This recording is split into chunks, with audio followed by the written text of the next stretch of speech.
Hey everyone, I'm Jackie Smiles and I'm here with Eric, the Iron Goblin. And this is With a Side of Geek.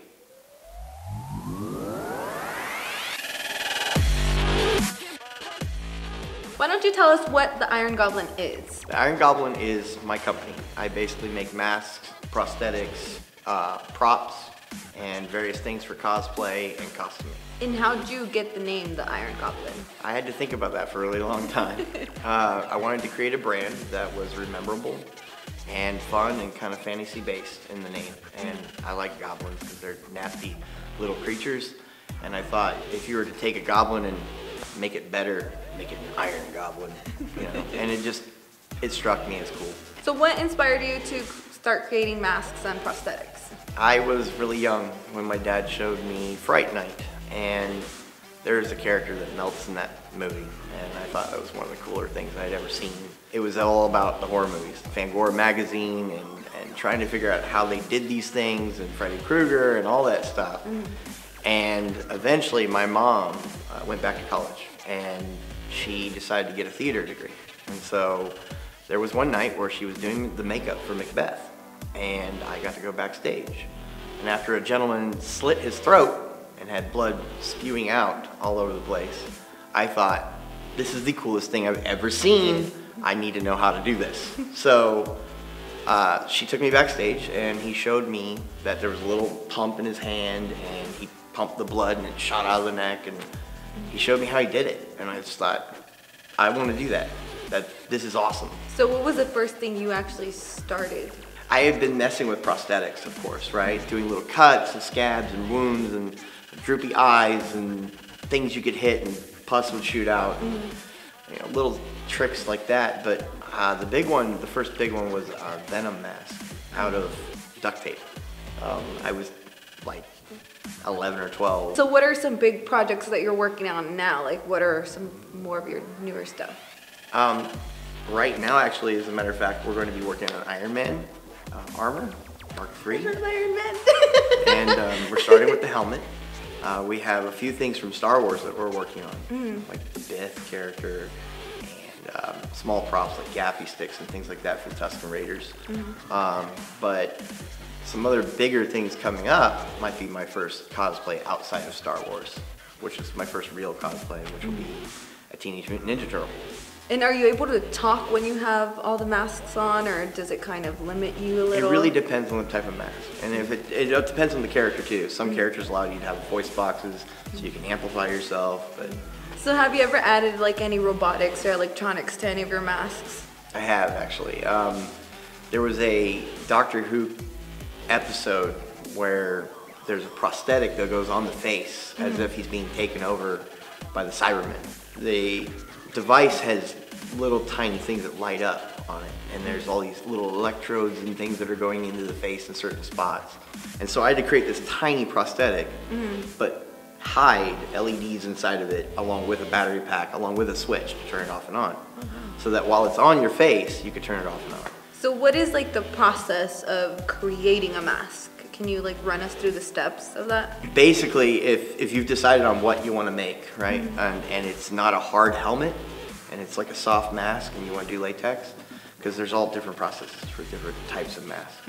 But a latex mask would be, you're going to sculpt it onto a bust, and then you're going to finish that sculpture and cast it out of a stone, right? And you'll cast one side and cast the other, pull the two parts apart, and then ruin your sculpture in the process, which is scary.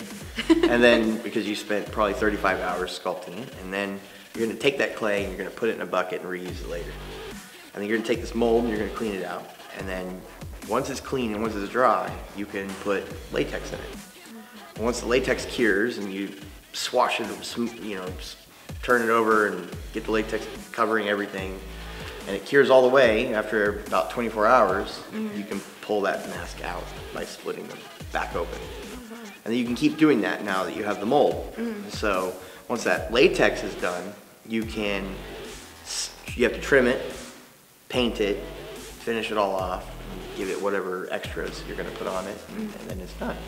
So have you ever done anything that's actually a full body as opposed to just a mask? Full body costumes, yes. Yeah, we've done Tuscan Raiders and things like that. I'm sure there's something I'm not thinking of right now, but yeah, we've done full body costumes. And what advice would you give to somebody who would want to start, creating masks and get into the same, area that you're in? That's the best question of the day, because a lot of people ask me this question. I would say if you're going to start though, and you're really serious, just get a few sculpting tools from Michael's or your favorite hobby shop, and get some clay that doesn't dry, non-sulfur based clay that you can sculpt on every day. And if you're not sculpting every day, then you're not serious enough. So you've got to sculpt every day. And when you finally say, this is the best thing I've ever done, cast it. And your family, how supportive are they of the Iron Goblin? Couldn't do it without them. They're super supportive, and I wouldn't be at where I was at today without, everybody that's been involved. And there's been tons of people that have been involved. Tons of people have been supportive.